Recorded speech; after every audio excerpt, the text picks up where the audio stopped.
there's like kind of a sense of wonder that has been lost. And I think it's easy to lose sight of how much about ourselves and our world still remains to be discovered.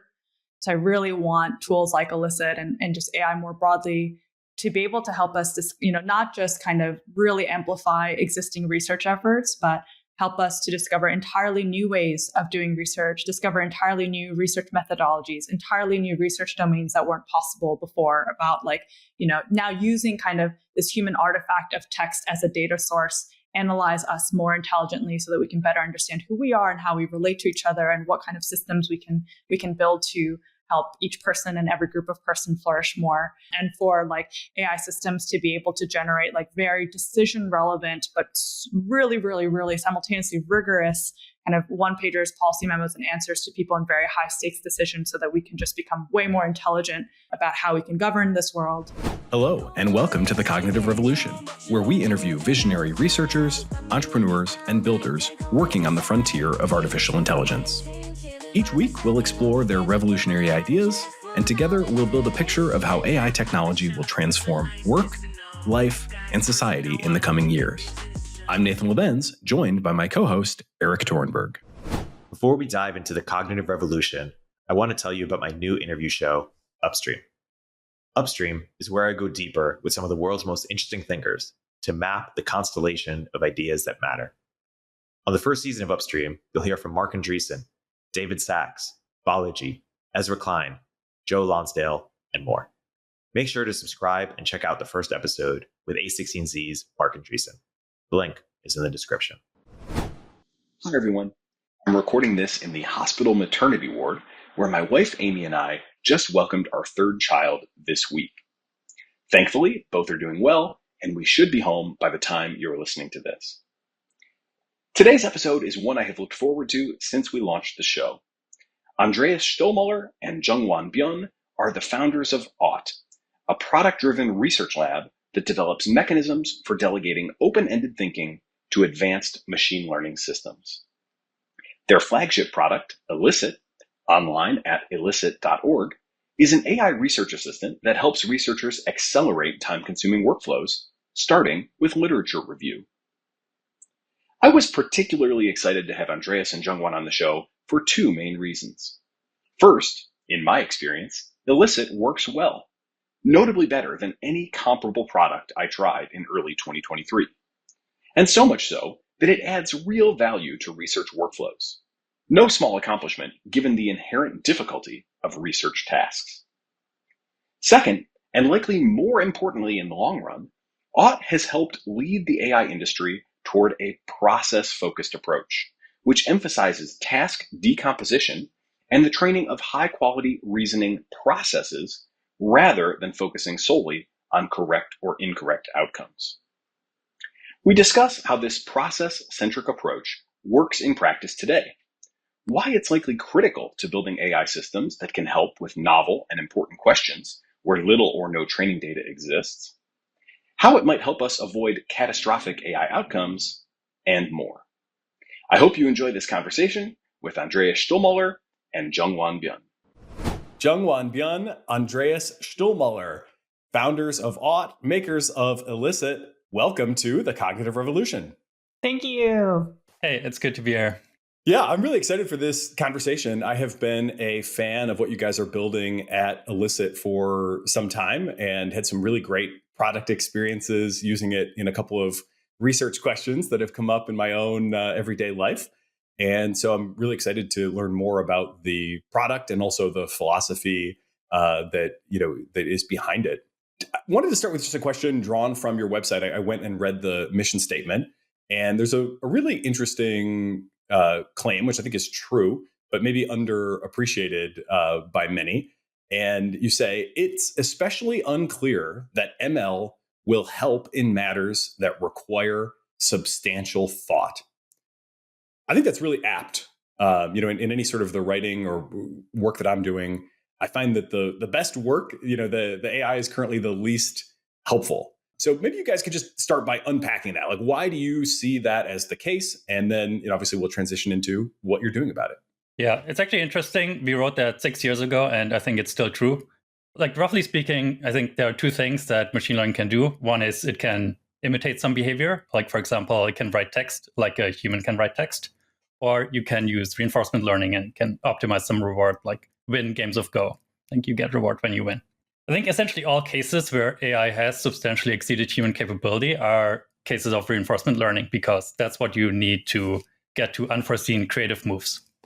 And so then the question is, well, when does reinforcement learning work? And I think it works best in domains where you have like a pretty well-defined task, like play a game of Go, and you have a pretty clear objective, like win the game. But for helping us think more clearly or arrive at truer beliefs or better decisions, there isn't an obvious such objective. So there's a risk. And the risk is that we'll use like a proxy objective or something that is like kind of similar to the thing we want, but not exactly the thing we want. And the most kind of natural such proxy objective is like, does it look good? Like, is it producing stuff that looks persuasive or impressive or helpful seeming? But that's not the same as actually being well-reasoned, robustly helpful, arriving at really good decisions.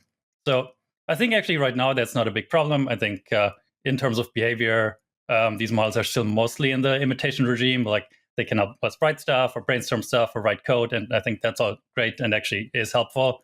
But if you ultimately want them to be as helpful for kind of better thinking as they are at like playing Go, which is like better than the best human, then I think there's like some work to be done to make that work. So there's kind of at least two issues there, right? There's the sparse reward issue. And there's also the like human unreliability in rating or valuation. Are those kind of the core two issues that you see limiting the current paradigm, or are there others too that you would want to highlight? Those are real things, but I think it's more that there's not really a clear task definition. So I think the most natural task is I ask the model, hey, what decision should I make in this like setting? And then the model is like, here are some considerations. For these considerations, you make that decision. And then I can be like, well, does that sound good? Does it not sound good? I think like I have like some kind of resolution in judging that. But I think if I want the model to eventually exceed how good I am at making these decisions, then something else needs to happen. Like either, I mean, I think there are various ideas for how to address that, but I think the most natural paradigm doesn't solve the problem of kind of exceeding human capability at reasoning and decision making in a kind of like really helpful way. So that kind of feeds into then the next part of the mission statement, which is really your take on solving it. So you say at Aught, our mission is to automate and scale open-ended reasoning so that future improvements in ML help as much with thinking and reflection as they do with tasks that have clear short-term outcomes.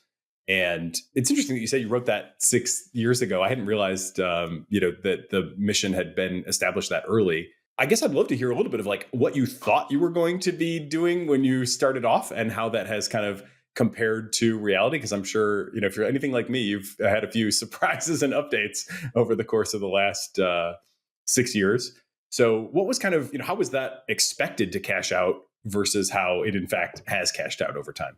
I think the surprising thing is actually how in line with expectations as everything is. I think maybe timelines are somewhat shorter than we expected, but roughly speaking, when we started out, we were like, well, machine learning can't actually help with, and we can't like do even the simplest thinking tasks yet. That this was like before GPT-2, there were no language models. I mean, I guess there were like a thing called language models, but it's very different from what you would call language model today.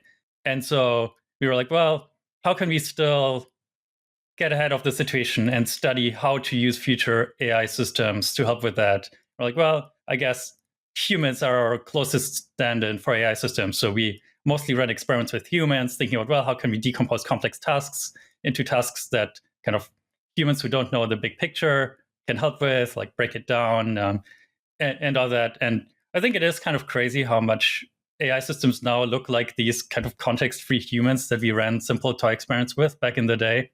Yeah, I think I've been surprised by how much things played out in line with expectations, actually.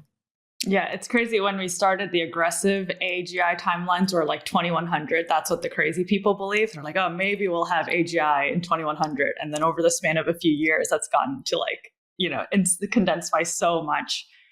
So yeah, when we started, we were doing more research experiments. But even then, I don't know, I think this is you, Andreas, but like we were trying to break down tasks to be very context free. So basically giving our human participants a context window where they could only like read so much text to do a specific task. And like even details of our experiments like that have actually generalized quite a bit to what language models have actually ended up evolving into. But yeah, when we started, because we had no line of sight to when ML would be actually good for helping with reasoning, we ran experiments. It was way more researchy. And then as language model progress happened, we realized like building a product around that and directly trying to help people with reasoning would be way more impactful. Yeah, that's fascinating. So can you describe those experiments in a little bit more detail? The idea of, giving a human a context window, I think is pretty fascinating.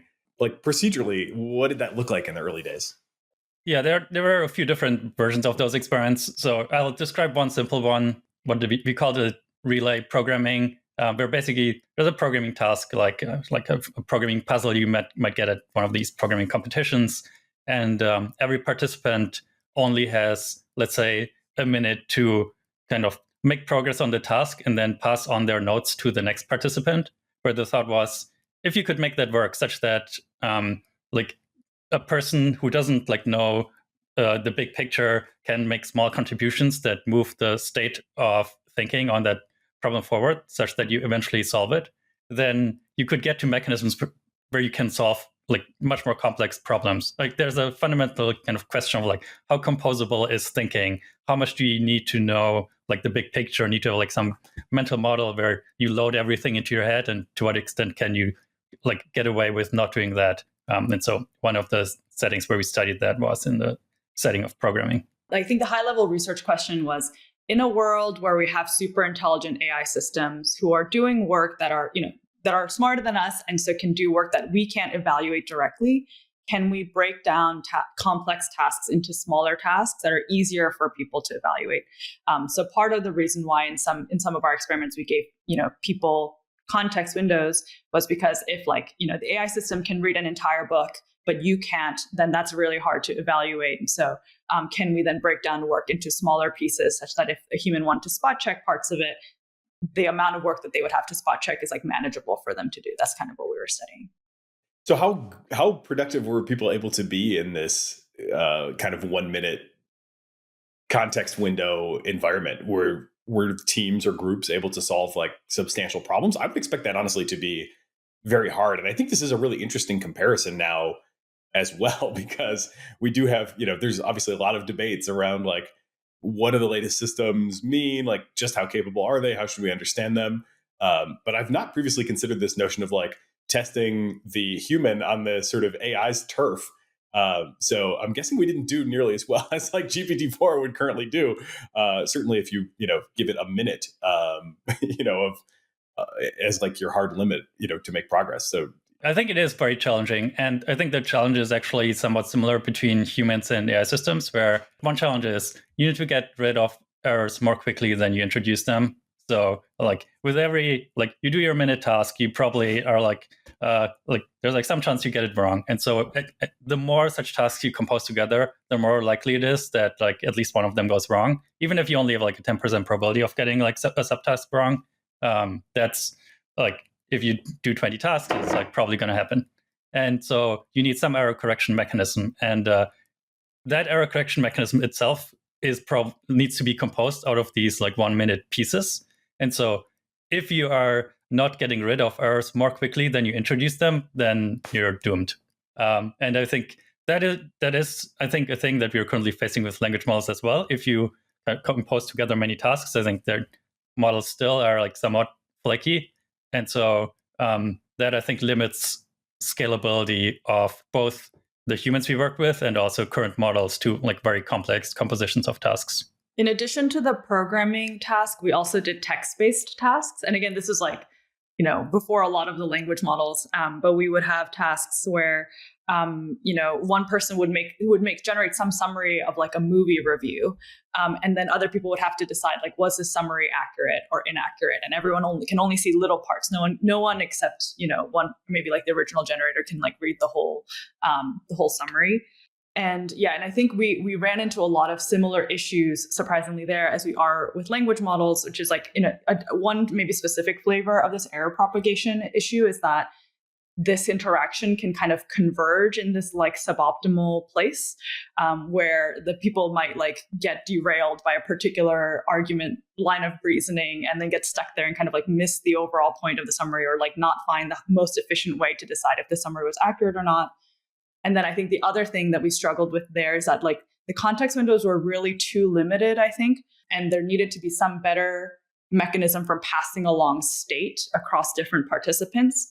And I think we're still we haven't figured that problem out with language models either. It's like, what is an intelligent way to pass state so that you're not kind of making this, starting from scratch with every call to the language model, basically. Yeah, maybe here it's worth like zooming out and like briefly asking again, well, why does this sort of context freeness matter? I think Jungwon mentioned it earlier a little bit, but I think the key thing is really how can you make it so that humans can evaluate what's going on? I think one world is the world where in the future, I think these context windows are obviously going to grow, are going to go away eventually. And so one world is the world where AI systems are building complex, like internal mental models. We can't see those models. They make decisions.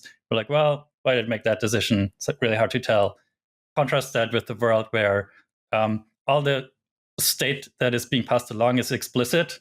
Then you can be like, okay, well, this is what the model knows at this point. This is the local decision it made. It said like, oh yeah, here's like the next thing we need to check out based on the things we know so far.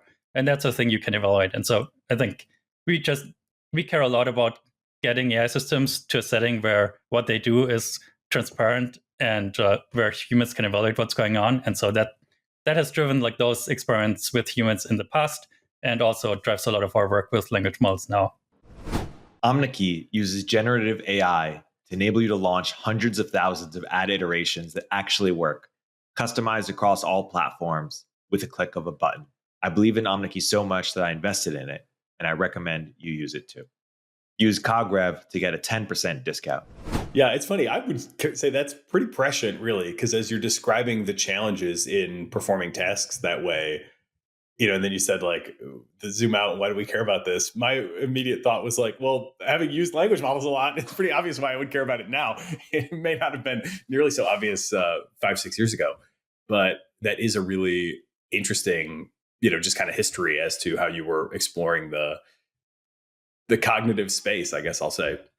And that's also like a pretty natural, I guess, way to bridge toward how you're building today. And it seems like this product philosophy of interpretability by construction reads almost like a mantra for what you guys are doing now. And again, so fascinating that you started with that even before the technology kind of shaped up the way that it has. So tell us about this product philosophy of interpretability by construction, how it feeds into Elicit, and what Elicit is today. And then I also want to hear what your vision is for Elicit 2 and maybe end of the decade type of timeframes.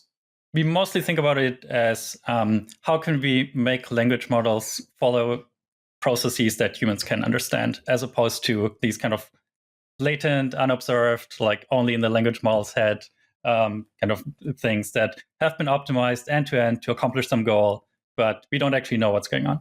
I guess the most common way that we and also others refer to this is this distinction between processes and outcomes, where I think the most kind of natural framework for most machine learning is to think about it as like outcome based. You have some metric like predict the next token or try to optimize reward in the gameplay setting. And you're trying to literally set all the floating point numbers in your matrices to make it so that like that final number goes up as much as possible. And you don't really care about the meaning of the internal components. And so they might get like inscrutable. Contrast that with kind of more like programming in, like, I don't know, programming, like just natural programming. Like if you're programming, you're like, well, I need to write functions. These functions need to have independent meanings that I can like kind of evaluate, like even outside of like a particular context. And if that's not the case, then it's like terrible spaghetti code that no one will understand. And it's hard to debug, hard to kind of like improve. And so we're, I guess, on the spectrum from more outcome-based systems to more process-based systems. Our philosophy is like always try to push as much as possible for being in the process-based setting where you build on human understandable task decompositions, you directly supervise the individual reasoning steps, and so try to get more to this sort of transparent setting. And then I think the obvious objection is, well, how's that going to scale? That seems like involves a lot of manual labor. Isn't the whole bitter lesson of machine learning that you just want to like scale up your like matrices and optimize them end to end? And I think there is a lot of truth to that. But the one maybe key idea that pushes against that is actually we can use language models and like AI more generally to help with the task decomposition itself. So it doesn't actually have to be a manual thing. The process of decomposing tasks into understandable pieces is itself a thing that AI can help with. Even in the world where end-to-end optimization is in principle more powerful, we think that the benefits from transparency and understandability are enough that I think it's worth like pushing really hard in that direction. Yeah, the way I think about the interpretability by construction point is I think the current world we're in is, like as kind of Andreas alluded to, do whatever it takes to score well on this feedback metric, and where like we often don't understand why a particular method works really well, or we can't kind of like it's not human legible whatever it takes is. And scaling this up to superhuman levels and like scaling this up with a lot of compute is very concerning. We don't really want to do whatever it takes to score well on this metric. And then there's kind of like an interpretability, an approach to interpretability, which is like, okay, cool. I get this result from this answer. Now let me figure out how it arrived at that. But I think that is also still concerning at kind of like superhuman levels. And even if you ask the model to justify why it did what it did, it can rationalize, it can kind of like make up reasons that were not its actual reasons. So interpretability by construction is, it was trained on kind of human legible processes up front. Like you have this guarantee that this is what it did because it was programmed to do that. And so, you can always go back and just see like what were the steps you followed to get this answer. So that's kind of where that's like what I think there's a distinction, like interpretability by construction versus like just trying to understand why the model did what it did after the fact and using the model to generate explanations that way. And so like an example of this that we have in Elicit is this feature that kind of runs through a trustworthiness checklist for papers. So currently, Elicit broadly is a research assistant. We've been focused on making it useful for literature reviews. And so right now, when you run Elicit, you get back a table of papers. We kind of automate the process of finding relevant papers and extracting details and summarizing the papers so that you can very efficiently figure out if a paper is relevant to your research question or not. But good information is not just relevant, it's also trustworthy and something you should actually kind of update in light of. And so once we set up some infrastructure for finding relevant information better with language models, we then wanted to tackle, okay, how can we evaluate of all of these relevant papers, which one should most update the kind of user's question. And we found in talking to a lot of researchers that there are like very good standardized processes that exist for this already in academia. So we learned about things like strength of evidence checklists, risk of bias checklists. There are just these checklists that researchers already make to kind of evaluate lots of different papers on. And so we started to just automatically run that checklist over every single paper. So I think like a tempting thing here would have been to try and like come up with some score for trustworthiness, and like probably other source tools or whatever other attempts have been made like this. How do we think about citation count and what journal it was published in, and then kind of give it like a rating. But like ratings can be easily hacked, and so what we're doing is still like kind of giving the researcher all the pieces they would need to evaluate trustworthiness without like distilling a lot of that richness and losing a lot of context by putting it into a score. And then that checklist currently has things like, what was these straightforward things like, what was the sample size? Are there any conflicts of interest with the funding sources? Did they control for a bunch of different things? Stuff like that. Like what is the actual like number that they reported on and who is it based off of? And so in the future, we could like take this and like condense it into a score if we wanted to. But because we did this in this kind of like compositional way, if we decide to summarize that checklist into a score, it'll be very easy for someone to then expand the score and see the checklist again. And that's, again, kind of like interpretability by construction. Do it in pieces first. Then you can collapse it, But then once you collapse it, it's also easy to expand it again and like see what went into the score. Whereas if we had just kind of collected a large data set and trained on, I don't know, what people rate papers as, like no user could then go and like really get a detailed understanding of why this score in this specific instance. It really does work amazingly well, at least for many of the use cases that I've tried. So I would definitely recommend that our audience go check it out.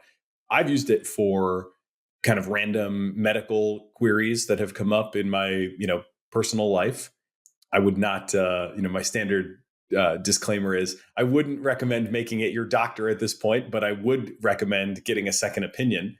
I say the same thing about, GPT-4, and I would definitely say here, like it can help you surface valuable information. So that's been a really good experience. I've also had some really nice experiences, honestly, just even at the highest level of like, it's often hard to search for a particular paper that I kind of recall what the main conceptual takeaway was. But maybe I can't remember the name, or I'm terrible with the author's names in many cases. So now I'm like, it's my options at this point are often like, well, I usually found it on Twitter, so I can go like search for things that I liked on Twitter and like put one word in at a time and hope that I actually did like it as I should have, and that, it pops up. Or I can go to Elicit and type like sentence length, could still be a sentence fragment in many cases, but it's like, what is that kind of conceptual thing that I'm recalling that, is drawing me back to this in the first place? I've had a couple of good examples where I could not find the damn paper. And then, with that kind of 10, 12 word, conceptual memory that I was able to finally, spit out, then boom, like I was able to get exactly to the paper that I wanted. So that's obviously not the most advanced use case, but honestly, I would say that does put Elicit ahead of almost all the competition at this point. I've tried some other kind of research focused tools, and frankly, in many cases, just gotten nothing of real, value out of it. And even with Bing, it's like very hit or miss, exactly what you're going to get back and how good it is. So, this is not a paid endorsement, although it's starting to sound like one. It actually just has been really useful to me. So go try it out. We're big on telling people to go try out the actual tools. So, okay, back to questions. Supervising reasoning processes, not just outcomes. I'm feeling a little bit like the line there is kind of blurring in some ways. Like I'm feeling a little bit confused, because on the one hand, I'm like, okay, it makes a ton of sense to try to create this, like, what was the thing thinking at sort of every step of the way. And certainly if I like rewind the clock a little bit, and you're looking at, very finite context window language models is kind of all you have available, then it's like, you can only do so much. So you kind of have to chop it up into these micro tasks. It seems like the only way.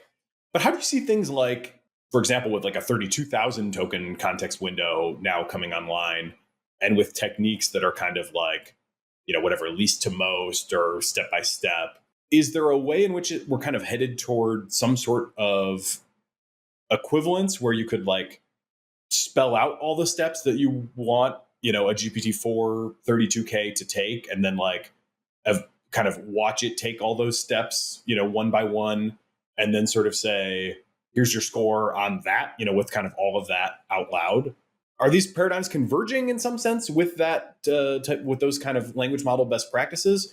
Or do you still feel like there are like fundamental differences that I'm not grokking?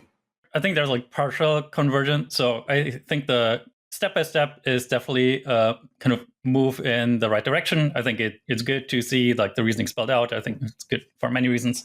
I think it's still the case that I think there are some results where you replace the steps just with dots. Like literally you make the model type out ...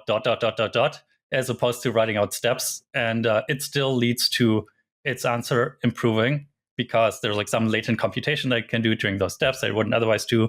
And I think that is maybe a little bit concerning. I think when you write out the reasoning, I think you definitely want it to be the case that the reasoning is causally responsible for the answer you get in the end, because if you're like, well, yeah, that reasoning all makes sense, and then you get an answer, and you're like, well, does the answer really depend on the reasoning? I think you'd prefer not to be in that situation.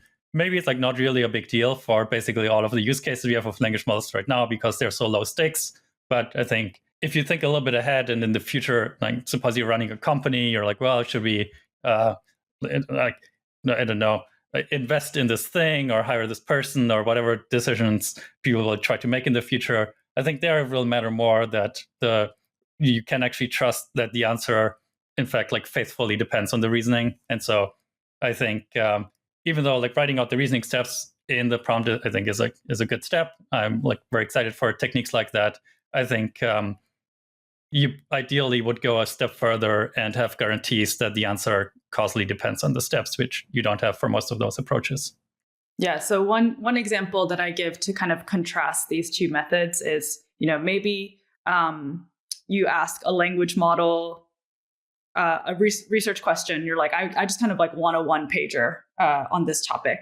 Like, what should the government do about long COVID or something?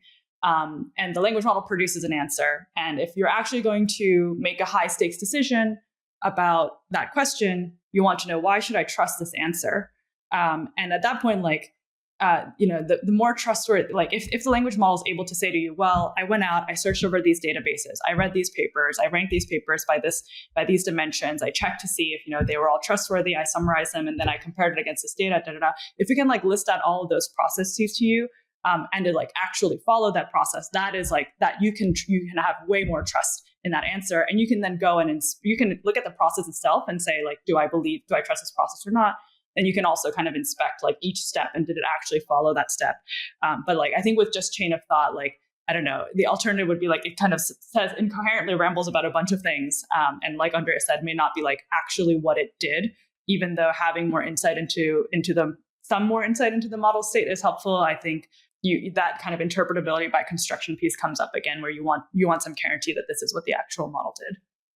Seems like a big part of the advantage there is also the kind of grounding, right? I mean, in a pure chain of thought, you're just relying on whatever the language model thinks it knows, right? And it's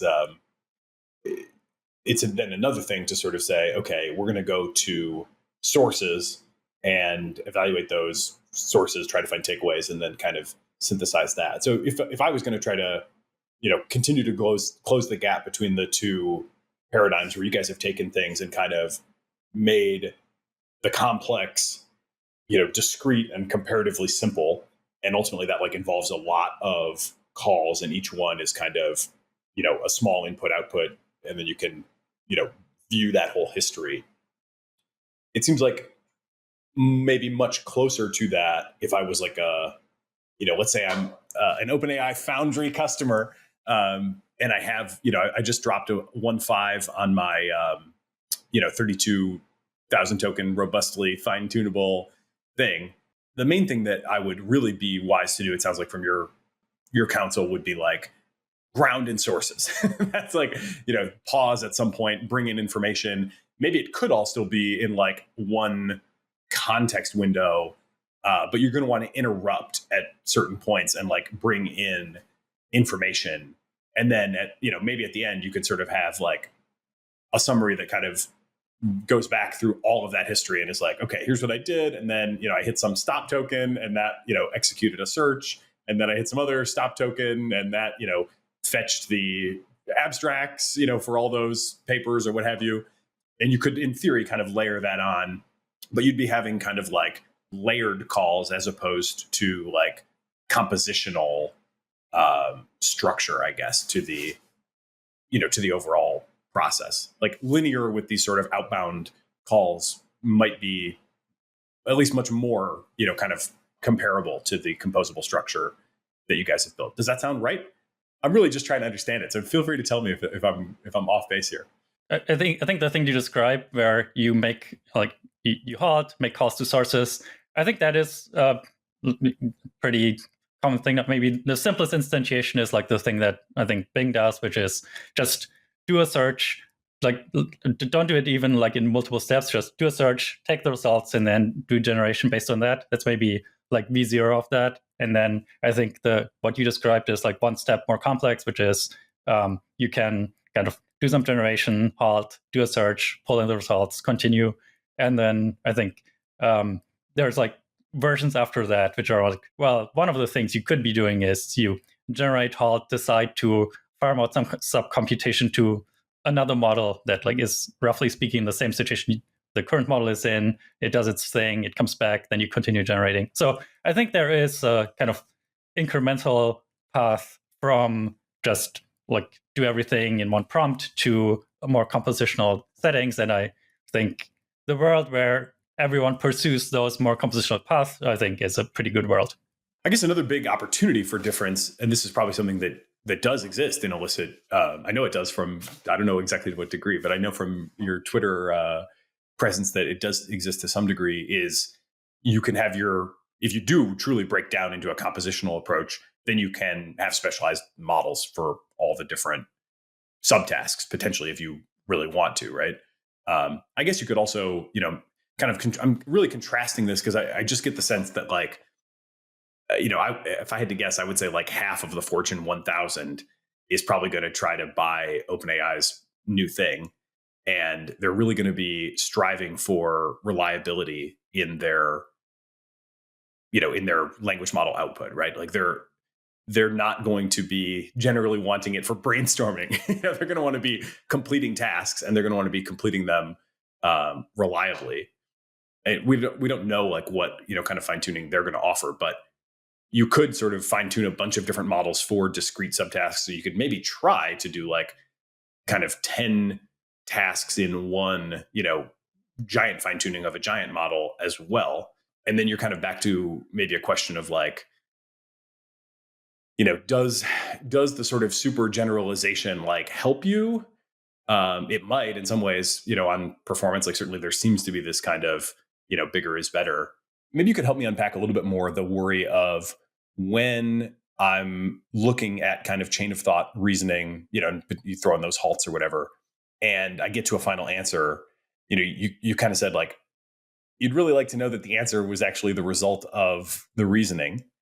And like on some level it is, right? Because like it is incremental token prediction. So like all the, one by one prediction, right? So all those previously generated tokens in some sense are causal for the tokens that follow through obviously a still fairly alien mechanism. So I definitely, appreciate the danger of, just we have really no idea what's going on in very profound ways. But how is that different? Like if you then like pull things apart into a bunch of different language models and you're like, okay, this one did this task and then that task, like that output feeds into the next one. How do you see where is that extra causality coming in versus just like the one token at a time prediction? Yeah, so I guess it's important to clarify that it doesn't matter whether it's the same model or different models. So you definitely don't need to fine tune a different model. It's fine if all the subtasks are done by the same model. And so the causality mostly comes through removing information. So in the case where someone is doing a task and the only thing they know is they are supposed to figure out, does this website answer this question? They don't know you're trying to make a decision about whether to take some medicine or not. They're literally just trying to answer, does the website answer this question or not? They're not influenced in some way by making it seem more or less relevant or otherwise taking into account context that it shouldn't take into account. So whereas if it's all happening in a single prompt, then you're like, well, there could be kind of causal influence that you're not tracking. Right. Everything's just a lot more tangled. Yeah, everything is more tangled, which for better or worse, right? Like sometimes that's really useful because sometimes to do the subtasks, you want to know, which are the things that actually matter for the bigger question. But also it has the drawback that it gets harder for you to analyze what actually happened, and pieces lose their individual meanings. Yeah, okay. That's really helpful because it does, especially with these really long, super high coherence now with some of the latest models, like the ability to attend effectively to these super long windows. Yeah, it does come. I've thought primarily, honestly, about the pros, but you're highlighting a pretty good con, which is the fact that now everything is feeding into this one decision, and that just makes for every incremental decision you have, or every incremental, task, whatever, you have a just fundamentally noisier situation where you're like, well, geez, would it have done the same? You now have the question of like, okay, for that paper where we wanted to get this one bit, like, did that result depend on the original query? Or did it depend on like the two papers before it, that got analyzed in this kind of linear stream?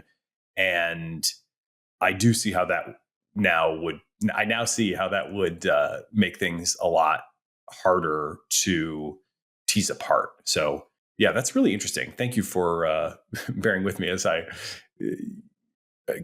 try to sort out my own confusion. I took a note also from your, I think it was from your big Twitter thread, which I've recommended previously, about how you break down, the task and approach the composability. So your guideline is, once language models do well at small tasks, roll up to bigger tasks.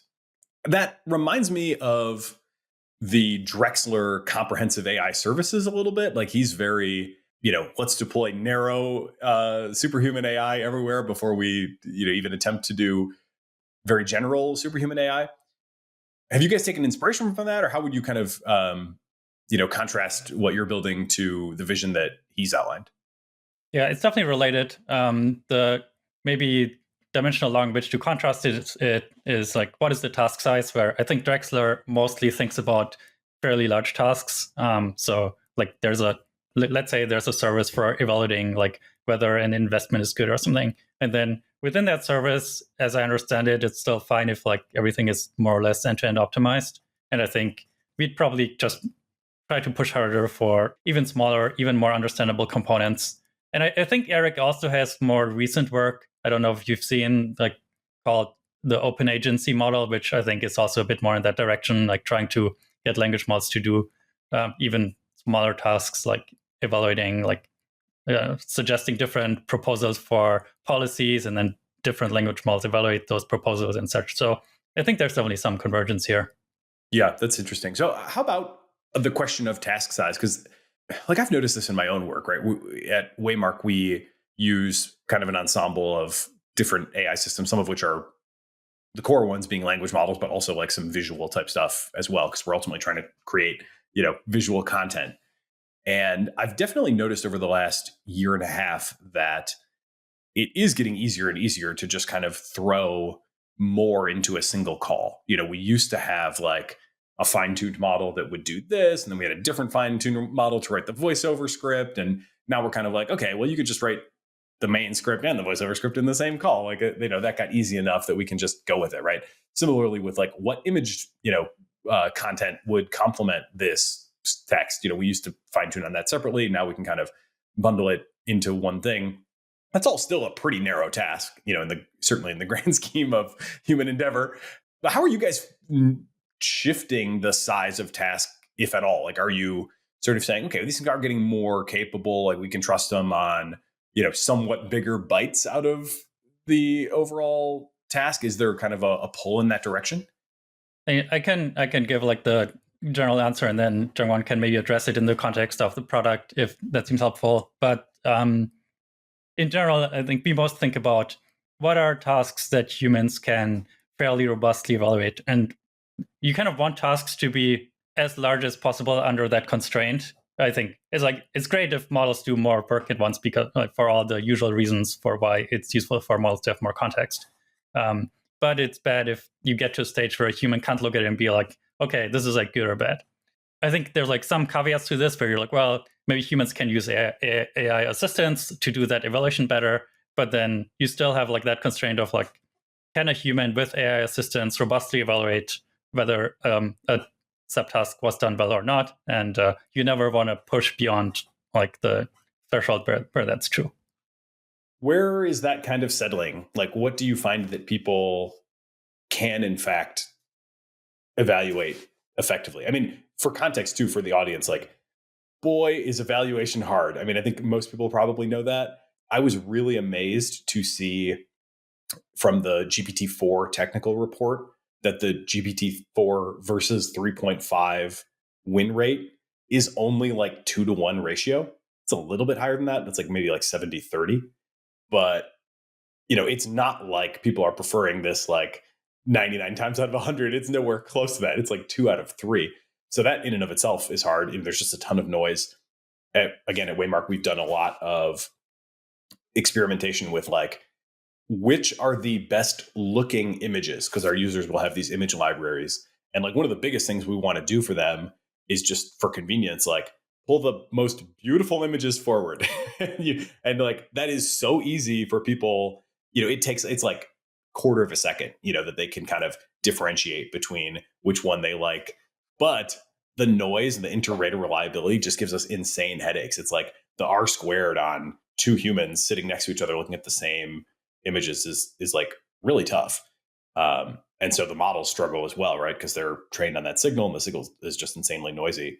So in your context, where are you kind of finding that it settles in terms of what people can reliably evaluate?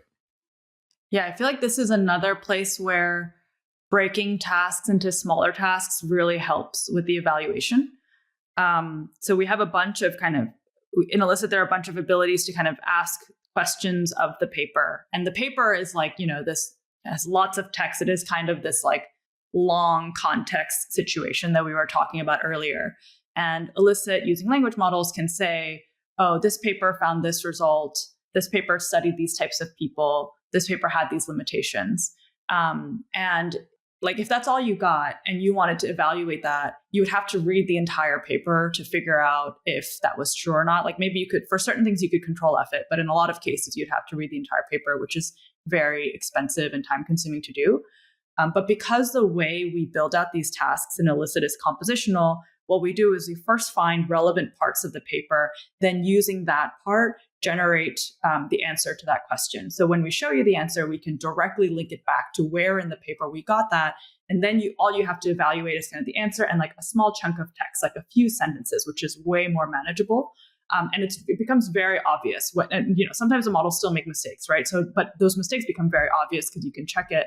And then you can always also scroll around the paper around that area to see was that section taken out of context. So yeah, I think that's just another really important feature of doing things compositionally, making that easier to evaluate really quickly. And that size is definitely very manageable, but having to read an entire paper to come up with the answer, is way trickier. For that type of source linking, I can imagine a couple ways of doing it. One would be, you have a question like, is this part of the paper suited to answer this question? And you could kind of page through, to the degree that your context window allows, to try to extract the part of interest.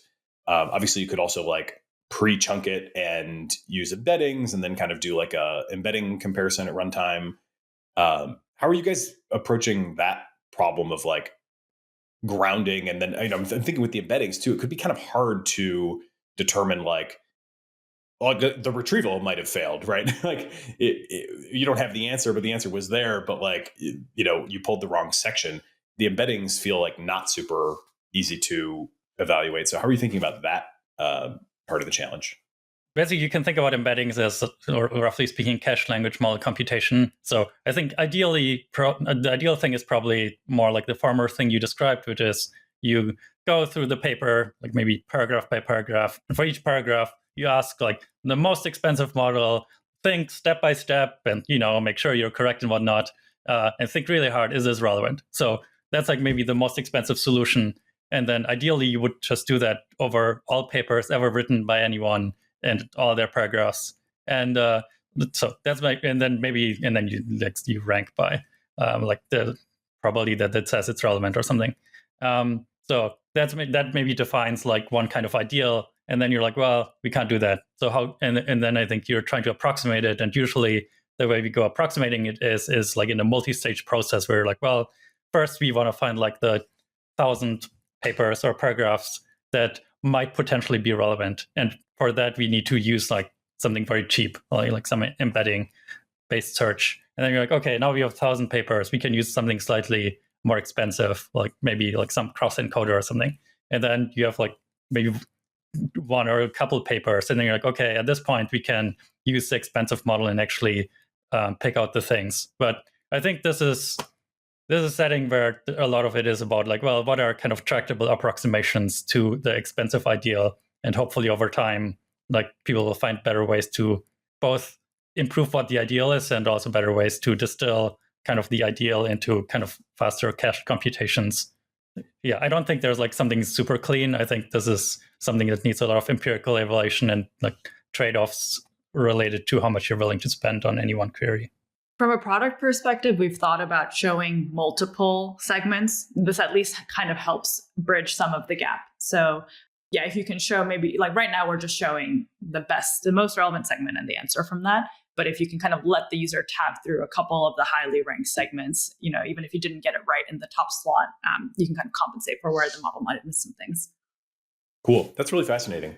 Again, I think you guys are on. The more I learn about what you're doing, the more I think it honestly really resembles what a lot of corporations are going to be trying to tackle over the next like year to two, because they're just now getting to the point where, first of all, they're just aware of all this stuff. And second, the like frontline demo is good enough that they're like, well, if I could do that, I could probably figure out my stuff.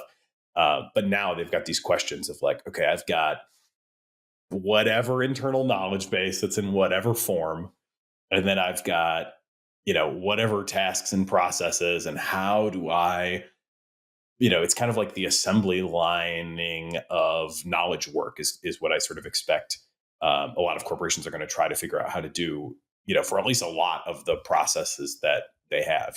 Anything that's not like driving alpha is like a good candidate for, can you kind of pull it apart and turn it into some sort of knowledge work assembly line?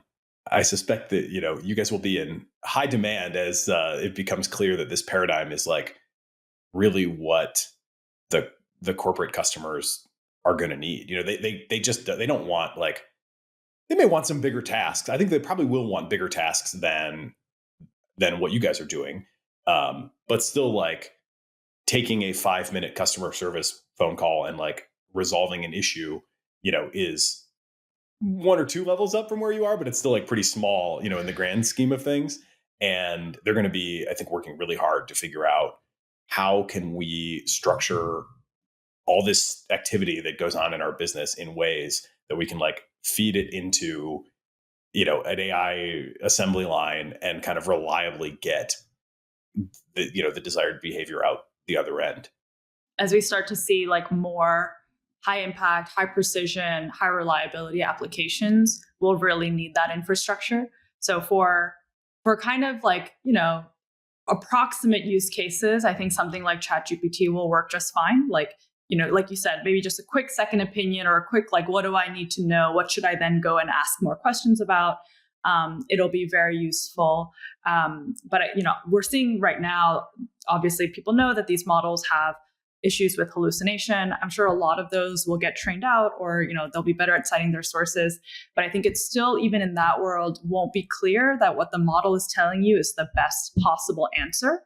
So not just not incorrect, but like the best possible answer. And I think with these more serious use cases, we'll need systems that can kind of give us the guarantee that this was the best possible answer. So we'll want to apply these models much more systematically, and not just kind of like take the first thing that they tell us, but like have them run through every single option and do really detailed checks and double checks and think about everything that could go wrong. And then be like, having considered all of that, this is the best possible answer. So I do think that with more serious use cases, the way we relate to these models, the way they're deployed will change. Yeah, I also agree, Nathan, with your kind of analogy of kind of assembly lining of cognitive tasks. We've been thinking about that a lot as we build the new version of Elicit. So I think Elicit right now still looks a lot like kind of quick searches, but we've been thinking more about, I guess we've been calling it kind of large scale industrial cognition, where you're like, I'm not just trying to get like some quick answer to a thing. I'm trying to actually define some process where I go through like maybe all papers that I have internally at my organization. And then for each paper, I extract the relevant insights. And then I want to do like some systematic ranking at the end of the insights, maybe connect it to other databases. Anyway, there's like some fairly large scale, probably pretty expensive process that I want to run, where at the end, I want to have some guarantees about like how good the result is. And so I do think there will be a lot more of that in the future. That kind of also gets a little bit to this question. I think it's ultimately both, right? So I'm not looking for like an either or answer because I think that would be silly. But there's this debate right now between like the co-pilot model on the one hand, and then kind of the assistant model on the other hand, right? The co-pilot would be characterized by you are doing your work and, the thing is kind of helping you out along the way, answering your questions, auto completing for you. But I think that like the vision that people have in their minds there is largely like you are doing work in the same way that you do it today and you're getting help, as if you had somebody, sitting next to you helping you. Then the assistant model is like, I want to tell the system what to do and its job is to do it, come back when it's done, and hopefully have done a good job. And it sounds like you guys are maybe more trying to build like an assistant model type of thing where you want the user to be able to like delegate real tasks and, not just be kind of getting the like weaving in and out of like AI commentary on the research process, but like actually get a quality literature review out, and like be able to advance to that square on the board in kind of a discrete way. I think it's like there are maybe like two dimensions to this. One is what is the most helpful way to build this kind of co-pilot helpful like voice next to you, and like I think our bet is to figure out what the human is actually doing and then to break it down and then train it on those tasks. So instead of just like letting the language model talk and hoping it's helpful, being more opinionated about what is helpful in this workflow, teaching the model to do that. And then the model, like we know that the thing the model does will be helpful. And then I think so that's maybe like about how we kind of approach building in the short term. In the long term, I think it kind of like remains to be seen how exactly do we want to integrate these models into more workflow? So in the beginning, maybe they'll do, like just how much of that process can be fully automated. I think our approach will be like, do the small tasks, work up to bigger and bigger tasks. It's very unclear if we'll ever be able to automate the whole thing. We'll just like keep automating more and more as it makes sense along the way. And some people talk about how maybe there's just like a fuzzy component of reasoning that can't be made explicit and easy to automate. So who knows, maybe we'll encounter that at some point. There is a fundamental constraint with the Copilot model, which is everything needs to be really fast, right? Like you want the model to respond immediately to you. You want your code completions to be there in the moment. And I think that's just a fundamental limit on how much cognition it can do. And so if there are tasks where you're like, well, I really would like the model to think harder about this thing, then either it's going to be an extremely slow Copilot, which I think, I guess maybe that's just starts being more equivalent to the assistant. But I think I would be like very surprised if all use cases that we are interested in just look like the Copilot model, because I think that would mean just accepting that we never do more thinking than some like very small amount for any given task. Yeah, I think plausibly there will just be some types of work that machines are better suited for than people. And like it makes sense for machines to divide and conquer here. Like language models will just be able to read way more text and extract information from them way faster and be like way more comprehensive. And like they should do that type of work. So we might not exactly be on a spectrum of like minimal automation of what the person does to maximal automation of what the person does, but like it's more about specific tasks and how to split them up. Yeah, that was a big point in the economic analysis report, the GPTs are GPTs paper that kind of accompanied or fast followed on with the GPT-4 release. An interesting study there of like, okay, if we break down we know it's been commonly said, and I think it is true, that like jobs as they exist today are not really amenable to like AIs showing up and doing the jobs. There's too much context needed. There's physical demands. There's, whatever. There's a number of, it's pretty easy in any given job. And the report says this, like you look at any given job, it's very rare to find one where you could feel like the AI could do the whole thing. But then they break it down into tasks and say, okay, well now what are the tasks that make up this job? Kind of, a composability paradigm, right? For what is a job? And then they find like, well, a lot of those tasks for a lot of jobs, are in fact tasks that language models are now capable of doing. So, yeah, I think I come down. I mean, I think we will certainly see both, But it feels to me right now like there's honestly, I think, a lot of wishful thinking kind of feeding into the Copilot model that there's it seems like a bias, that is kind of a wishful thinking bias toward the Copilot model. And one thing that's been really interesting in doing these interviews for this show has been, I'll ask you guys too, but I always ask, like, what AI products are you using regularly? And strikingly, the answers are very few. Like, there's not that many, products that are cracking into folks' daily lives at this point. And I don't think it's really because, in most cases, like, there aren't tasks that they could delegate, but rather, like, it's often just not quite helpful enough to go do it totally on the fly in these kind of, let me pop over to here and, get my social media content written or whatever. Like, I think what people really want is to, like, be able to delegate whole tasks, and have them done. But then there's, like, some people who are, either afraid of that, or it just feels like uncomfortable to think of kind of building technology, or it may just be bad marketing, right? I mean, that's the other thing. Like, people they may know on some level that things are headed one way, but they may sort of still be telling a Copilot story because, like, what else is GitHub going to do, right? I don't know how they can't really.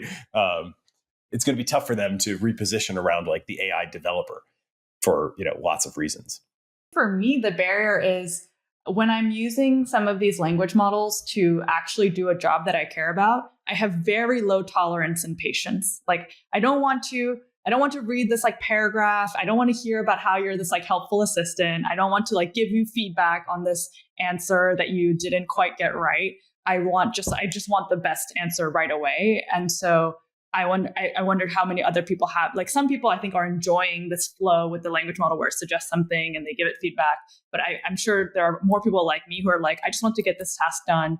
And there's just, like, a little bit too much hullabaloo right now around interacting with this, like, assistant. And I think I think we'll probably start to see more products that kind of apply these language models in these higher reliability, well-defined, discrete tasks. Because when you're trying to get something done, like, I don't know that you want to have a long conversation about it. You just want the thing done. I had one other thought on the marketing point you made, which is, I think even if you ultimately want to automate whole tasks, maybe it's, like, pretty useful to get feedback from people. So the models are still, like, relatively weak in many ways. And so being able to have millions of users use your product and give feedback on the places where they break down, I think is pretty useful, even if your long game is to cut the people out of the loop. Maybe that's a cynical view, but I think that's also one view that's compatible with what's going on. Yeah, there definitely is an element of that. Like, we had woman named Kirthana from Google Robotics Research on, and she was talking about a paradigm where, as they envision deploying robots in the future, there's obviously going to be so many edge cases and long tail, scenarios. As I understand it, their plan is to train the model to know when to stop and call for help, and then have, like, a remote operator in a call center somewhere that will literally, like, use joysticks, to do the task for the robot. And then there's your training data, patching. So yeah, there's definitely going to be a lot of that. But yeah, I do wonder. I mean, Copilot is very good, right? Because if you accept, they have a very natural loop there. If you accept, it must have been at least decent. They're getting a strong signal, like, from a lot more suggestions probably than almost, like, any other product. Anyway, enough Copilot. Let's talk about Elicit and the evolution. Right now, I go to the site. It asks me, or it invites me to ask a research question.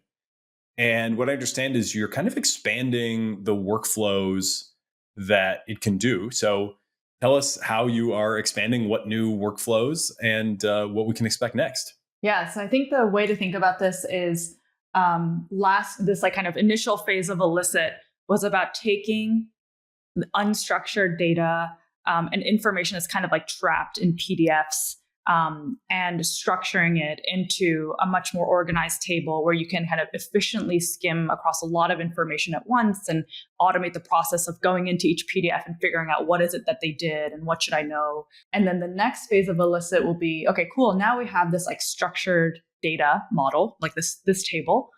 How can we run interesting and decision relevant queries on top of that? How do we take this information and then make it even more useful and easy to get good answers out of that, so that researchers don't have to then just walk out with this long list of PDFs that they kind of still have to read, even if they understand better what they are about better than they did before. So specifically, the new workflow that we're launching, we're calling list of entities. And the idea is, can we extract concepts that are discussed across multiple papers and then show you the concepts with links to the papers and the parts of the papers where they're discussed. So this could be like a list of data sets, that were used in lots of papers, a list of like machine learning benchmarks that a bunch of models were evaluated on, a list of effects of a certain medication, a list of interventions tried. I'm trying to get it to work for like a list of outstanding research directions, for example. So this list form is quite general. I think the core thing here is querying this table in like a much more rich way and like organizing the information in that in a way that's like way more decision relevant. So yeah, that's like the big next workflow. And then more generally trying to think about moving from one workflow to supporting many workflows.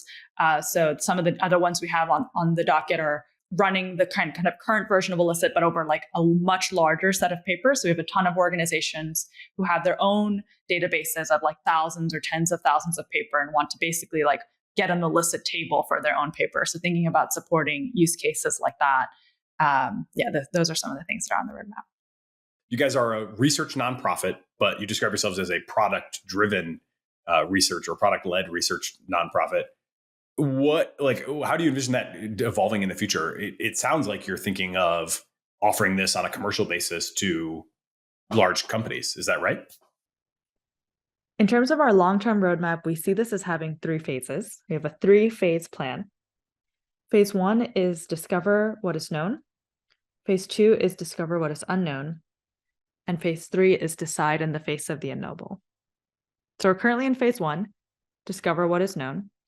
And the core problem we're trying to solve here is the fact that there's already a tremendous amount of information that exists in the world. It's just trapped in unusable PDFs and books, right? There's just too much information. It's not structured to be very decision relevant. It's very hard to query. It's really hard to read an entire book to get, a very specific answer to a question you're looking for. So a lot of the capabilities we want to build out in this phase are around information retrieval and synthesis. It'll probably mostly focus on text. And we'll be trying to take kind of this unstructured text that exists in the world in papers and start structuring it into a tidier data format. That's kind of what you see in Elicit today. We're taking a bunch of these papers, we're converting it into nice tables.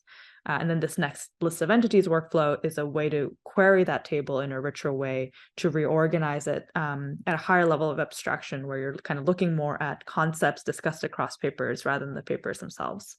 So I think phase 1 will look a lot like querying, converting text into richer structured data formats, and then flexibly querying that underlying data into more decision relevant insights. And then phase 2 is discover what is unknown. In this phase, we want to help researchers start to contribute to that body of knowledge. So having kind of parsed through all of the text that already exists in the world in phase 1, we should be able to start finding gaps in that literature and then helping researchers resolve those gaps or identify cruxes that they can resolve. I expect that we'll relate to language models totally differently in phase 2 than we did in phase 1. And here, I think the core kind of like technical capabilities we need to build are around causal modeling. So using these language models to develop good models of the world and how it works. I think you can think of all the work in phase 1 as kind of collecting a bunch of observations, observations that people have gathered from running experiments. Then we want to collect those observations to build towards a richer causal model that we can generalize into new contexts. And then researchers can kind of take that causal model and come up with new hypotheses that they can design experiments around. So it'll be very different. Where in phase 1, we might want to apply language models kind of at scale in batch and go broad. In phase 2, I think we want to go much deeper.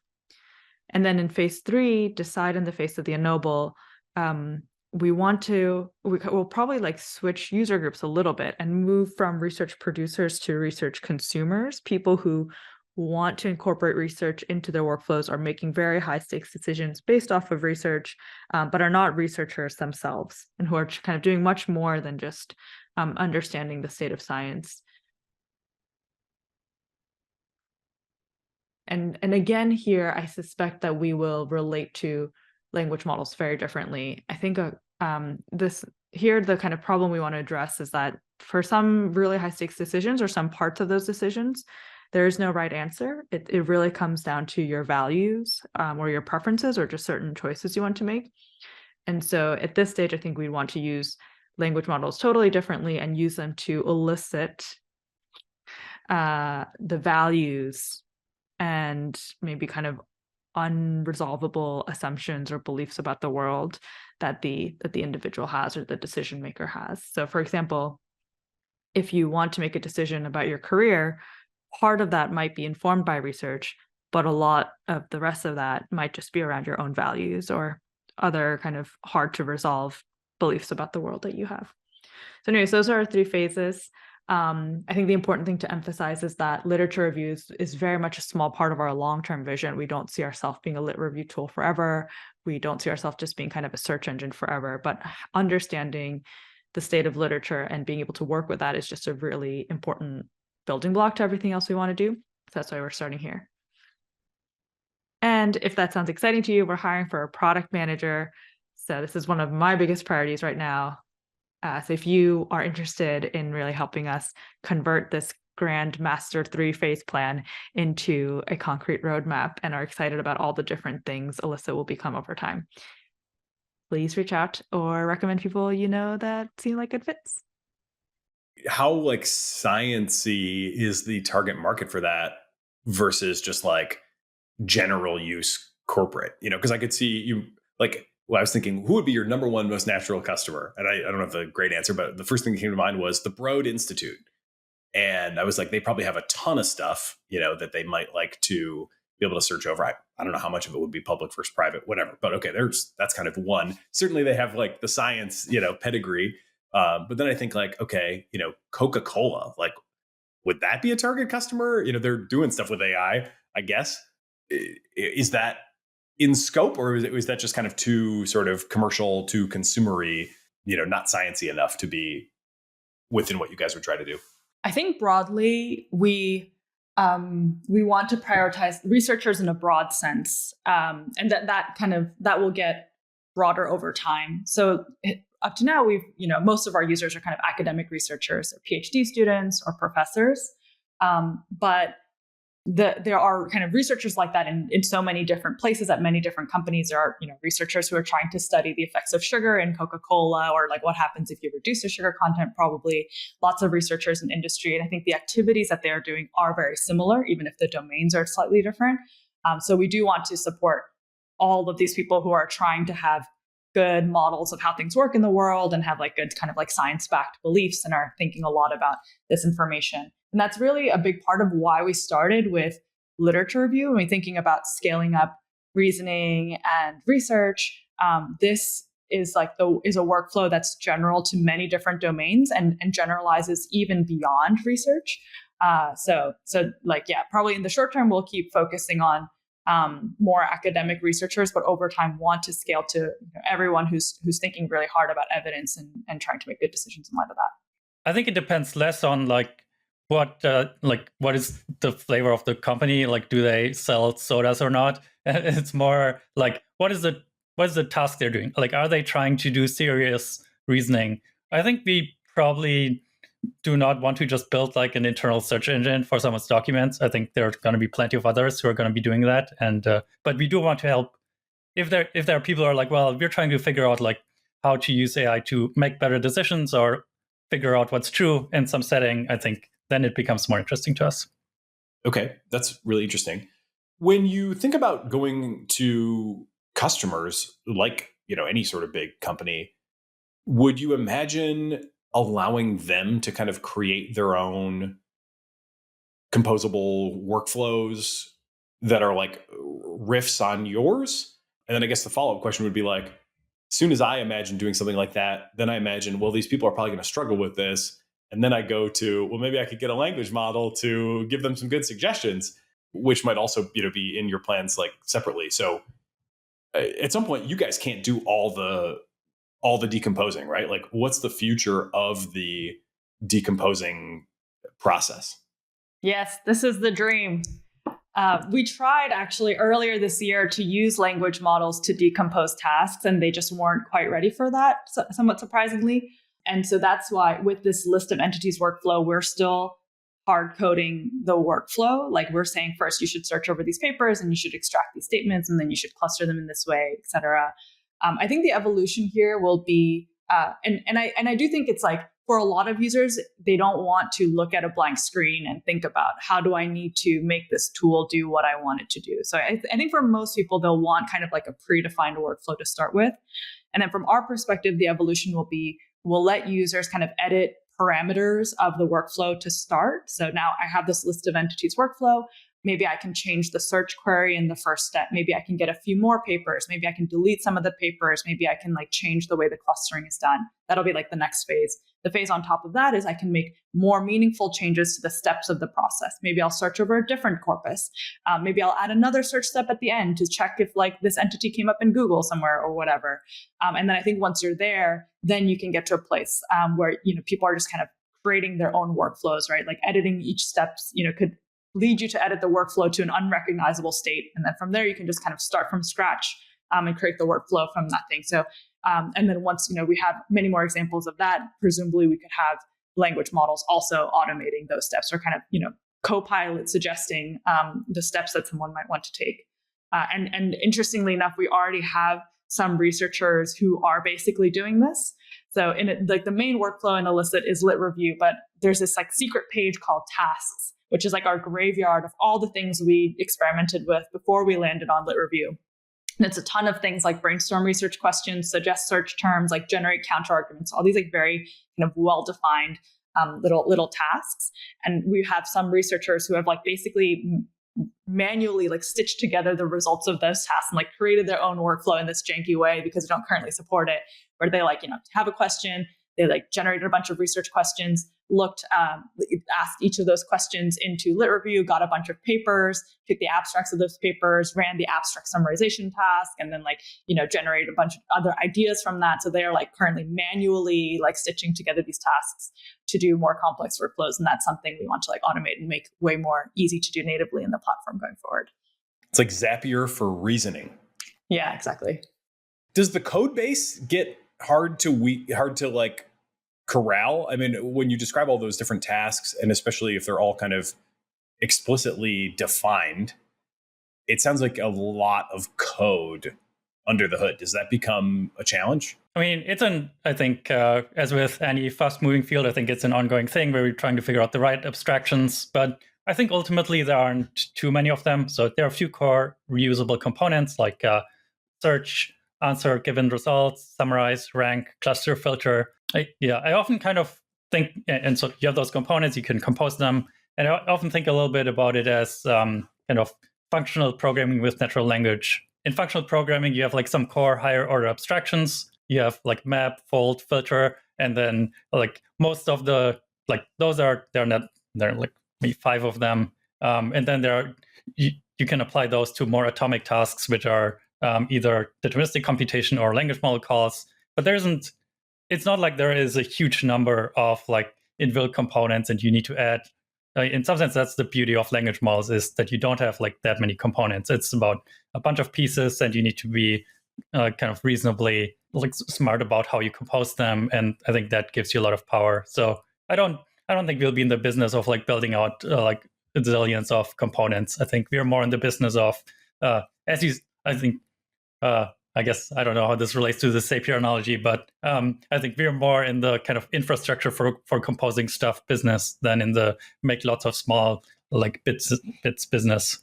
So what about when you get to like low level bits where, like if it's medicine, then, as you're validating the trustworthiness of the result, you might ask, like, is it double blind study or not? But then if I'm, doing some different question in AI, then it's like there's, generally that's not really relevant. So it seems like there's got to be some, it's almost like to me, it seems like there'd be this like fractal complexity at the low level. And like maybe those are different components, but it seems like there's still, like, I'm struggling to imagine how you could handle the breadth that you handle without some sort of like dynamic decision making, to figure out where you want to be on those low level tasks.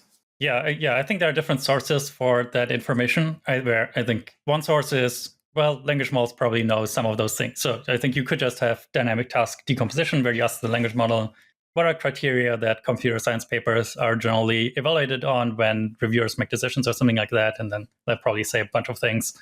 And then I think the other source that we talked about like just moments ago is people are using the platform and people have views on what they consider important or less important. So I think in some settings, we might also be the users of our platform and might also like have views and help people kind of come up with things. Like with Elicit right now, the risk of bias analysis, I think, is a thing that we put in. But I think the trajectory over time is probably more of that stuff comes from some combination of users and or language models. Yeah, I actually think when you look at there is a lot more generalization than the example you gave might seem, Nathan. So in both that kind of computer science question and biomedical question, the activity that the model has to do is the same. It's usually given this segment from a text. What is it? It's like question answering over a piece of text, basically. Like, according to this part of the paper, what is the answer to that question? And so that the source of that, that text can be a computer science paper or it can be a biomedical paper, but like the activity of use this text to answer this question actually generalizes to both of them. And so I think so far in our experience, it hasn't, those two don't need to be treated differently. And then maybe in some of these kind of higher level workflows, they might be a little bit different. So, like Andreas was saying, maybe this risk of bias checklist where we ask about sample size, whatever, like is that checklist looks a little bit different for medicine than it does for machine learning, but we might just want checklists in both cases. And then the way we create those checklists might still be pretty similar, even if the content of them is different. So today it sounds like there's a challenge that you guys probably have made a real art out of. Again, we had something kind of like this with Waymark at one point in time where, especially before language models, we're trying to generate content for people in this like automagic way. And so, but, our customer base is like all small businesses. So the diversity is insane. And we got pretty good, definitely not as good as like the language model experience is now. But we got pretty good for a while at like classifying businesses into one of 20 categories and then having like, kind of uncanny valley copy for a lot of those categories where we'd be like, all right, well, if this is a law firm, then we're going to classify it as like professional services. And then, the kind of like marketing messages that they would want to talk about would be like that they're trustworthy and trusted and, versus like if you're a restaurant, it's not, you're not going to go with messages like that, but you'll go with, what a great taste and what a great, experience and how much fun it was, whatever. So I imagine you have to work pretty hard to kind of think about like, what are the right types of questions, because even in that scenario of like, it's just question answering over a text, still the question of like, what question, right? Is it answering? And I imagine you have thought pretty long and hard about like, what are the questions that are kind of most generally applicable? I wonder if there are any questions that you could share that are like, yeah, this is where, we don't ask, is it double blind? Because that, doesn't, generalize super well. But instead we ask like, we found this is the magic question to ask for, evaluating a random piece of text from a random paper in a random field. Yeah, I think generally the things people want to know across all domains or something like, so this is maybe for empirical domains. And then I do think for theoretical domains, it might be a bit different. But within empirical domains, I think the fundamental questions are like, what did they do? What did they find? What did they not find? Something like that, like at a very, very high level. Yeah. And so right now last year we were focused on kind of helping biomedical researchers. And then this year we started trying to help more like people who are working on AI safety or like empirical kind of machine learning research. And I think a lot of the structure generalized, even if the specific questions were a little bit different. So now when we ask, what did they do? In medicine, we would ask, what was the population? Where were they located? What was the intervention? And now we ask like, oh, what was the data set? What was the model used? What were the techniques used or something like that? But yeah, I don't think we've really like run into significant problems with generalization there. Yeah, I think what did they not do, I feel like, is maybe the one magical question to ask about everything. So I always find it most useful to ask, what limitations do the authors say their work has? Like, there's like extremely true for machine learning papers, because if you just look at the abstract, often you're like, wow, that's amazing, this solves everything. And I think it's also true of other work, because knowing what they didn't do really helps you understand the boundaries around the thing they do often better than the literal explanation of what they did. So yeah, if I had to pick one question, maybe that would be it. I know you guys are like connoisseurs of language models, and I've seen from some of your published stuff on Twitter that you're using a mix. So I'd love to get a sense for kind of what the ensemble of language models are that you're using. I know you've done some in-house training, and also using some commercially available stuff. So kind of sketch that out, to the degree that you're comfortable doing so. I think people would learn a lot from that. And so I think we have tried basically everything that exists. So including like all APIs, like Topic, OpenAI, Cohere. I guess we haven't tried the Google API. Anyone from Google is listening, please give us access. Yeah, and then I think that we've tried most of the open source models too, like I guess Galactica and GPT-J, Flan T5. The one that we've found most useful for deployment in practice right now is like the Flan T5 XXL model, the 11 billion one. I think it's a good kind of trade-off between like reasonably small, not too hard to deploy, and like reasonably powerful. We did, I guess, there's a little bit of a switch from mostly using the OpenAI's API before, and the reason mostly being that for the switch, mostly being that it does get very, I guess we have something like 250,000 users now. It does get very expensive, and it's just a lot cheaper to deploy your own thing. I think this space is changing very quickly, so I wouldn't be surprised if we talk to you again in 3 months and we're like, actually, we switched everything to some other model. So it wouldn't make too much of it. I think this is generally something we think we have to be really good at, and probably a lot of like language model applications will want to be really good at, is the ability to very efficiently test and deploy and swap in different models. Partially because I think there will continue to be so many of them from commercial providers as well as open source providers, but also because the rate at which these model capabilities are changing is moving so quickly that I really want us as an organization to be very good at taking a new model and then figuring out, okay, what new workflows are enabled by this and what is not, what is still missing. And this is something that I really hope like we get really good at as an organization. I think it's like somewhat researchy in nature as well. One of the things we haven't been doing too much of, but that we're very excited about, is kind of combining, ensembling multiple models. I think, especially if you have models that are trained on different data, you give them a task and they all agree on the answer. I think you can be a lot more confident that the answer is correct than if you just use one model. So I think often people are like, well, aren't the big labs going to do everything? And I think that's like maybe one situation where that's not the case. And there is room for other organizations to be like, okay, we're trying to kind of combine the results of different models in ways that lead to overall better performance than you could have gotten from any one model.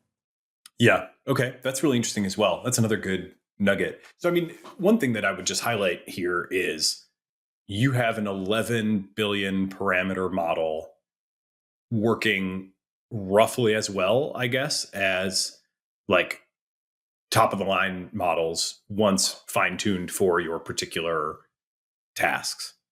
How narrowly are you fine-tuning those models? Like, do you have like a whole set of different Blonde XXL 11Bs or whatever exactly it was? No. So it's like fairly broad, although the task still has relatively short answers generally. So the tasks that we've used this for are, one, Elicit has kind of abstract dependent summaries. So if you ask a question in Elicit, it tells you not just, here's like, here are the papers and here's the abstract of each paper. And it also doesn't just say, here's like a TLDR for each abstract. It says, here's like a TLDR that was computed for your question specifically.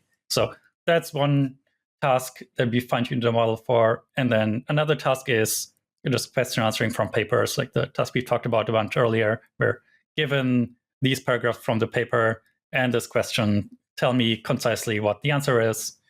And I think in both cases, first of all, I think those are both like not that specific. I think they apply to lots of papers, but they do share that you kind of want to use a common rubric where the rubric includes things like, is your answer kind of concise and truthful and useful to the reader? And like, there are a few other entries in the rubric. So that's the rough shape of the training we've been doing. What is the role of, I mean, it started to sound like a constitutional AI approach there for a second. How are you thinking about incorporating AI into the evaluation and feedback cycle? That definitely seems to be one of the biggest trends in the space right now. Yeah. So that's exactly right. That's the constitutional AI approach, where I guess for context, so usually in RLHF, reinforcement learning from human feedback, you have human annotators. They look at like two options and ask which of these options is better. And so in constitutional AI, basically what you do is you replace the human annotator with a language model, ideally like as large a language model as you can find, because the evaluation task is pretty tricky. And then you tell the language model, here's the rubric, here are the options, judge the options that are according to the rubric and select the one which is better. This gives you pairwise judgments. Then you can train a reward model on those judgments. And then once you have the reward model, you can then train like a generation model, in our case, as mentioned, FLAN-T5, on kind of getting high rewards from that reward model. And that's a process that like our engineer Charlie has been leading, and that has been like working very well for us. You also mentioned like you've used the biggest language model you can find in the evaluation. Obviously, new biggest available language model just dropped in the last week and a half. What are you seeing right now in terms of like the absolute frontier of language models? In other words, like is GPT-4 changing the game for you at all? Where is it? What are the tasks that are kind of the ones you wish it could do but it can't yet do? My very brief answer is, I think, it is a significant step up. I think it still is not great at avoiding hallucination. So I think we keep saying this every time we talk to someone from OpenAI or any of these orgs, is like, stop making bigger models, just make them hallucinate less. I think that would really make, I think tying it back to our earlier discussion about kind of error rates and such, I think if you could just get high robustness, I think actually that would often allow you to do more than if you had a bigger model. So that's a thing. Like if you ask the model, for example, who is Andreas Stuhlmüller, it would like probably give you a description that kind of sounds like me, but not quite, and would have like some made up facts about what universities I went to. That's the thing we wish for. We don't have yet. Just I guess GPT-4 nominally also supports image inputs, that sort of thing that is really deployed yet. But I think that will actually be quite transformative, because a lot of papers are like communicate substantial information in like their figures and their tables. And I think being able to access those will be very useful. So excited to see how that goes. I think there are just like so many workflows left that we would like to be able to use the models for that we can't. I think one really exciting, I think a lot of it comes down to like having good causal reasoning and logical reasoning abilities. One thing that I would really love them to be able to use the models for are like kind of efficient clustering and cutting up of a space. So if you have like a bunch of research ideas, how do you organize them? Or like a bunch of ways you can kind of set your product roadmap.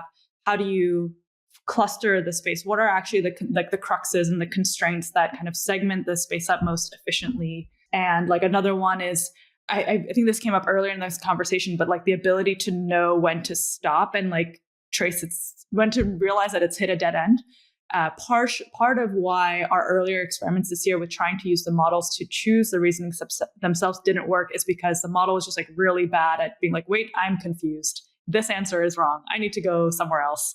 And it just like once stuck on a path, just keeps going down the path. I think that makes sense as like a next token predictor. It's just going to keep predicting tokens and not be like, stop stop and go do something else. So I think that is like another capability that I really hope can like, help unlock a lot of good reasoning. Yeah, I've observed that too. I'm also thinking about that recent like jailbreak, I guess they call it token smuggling, where you can get GPT-4 to generate some like flagrantly toxic or whatever kind of content that it ordinarily wouldn't, if you sort of embed that generation in like a function, and it sort of reads the whole thing as code and attempts to like execute the function, and it only needs like a few tokens. I almost imagine it as like pulling on a string, pulling a thread out of a sweater or something, and then like once you've like just pulled a little bit of toxic content out of it, next thing the rest of it just kind of unspools. That's like almost like mechanistic insight there somewhere, I think.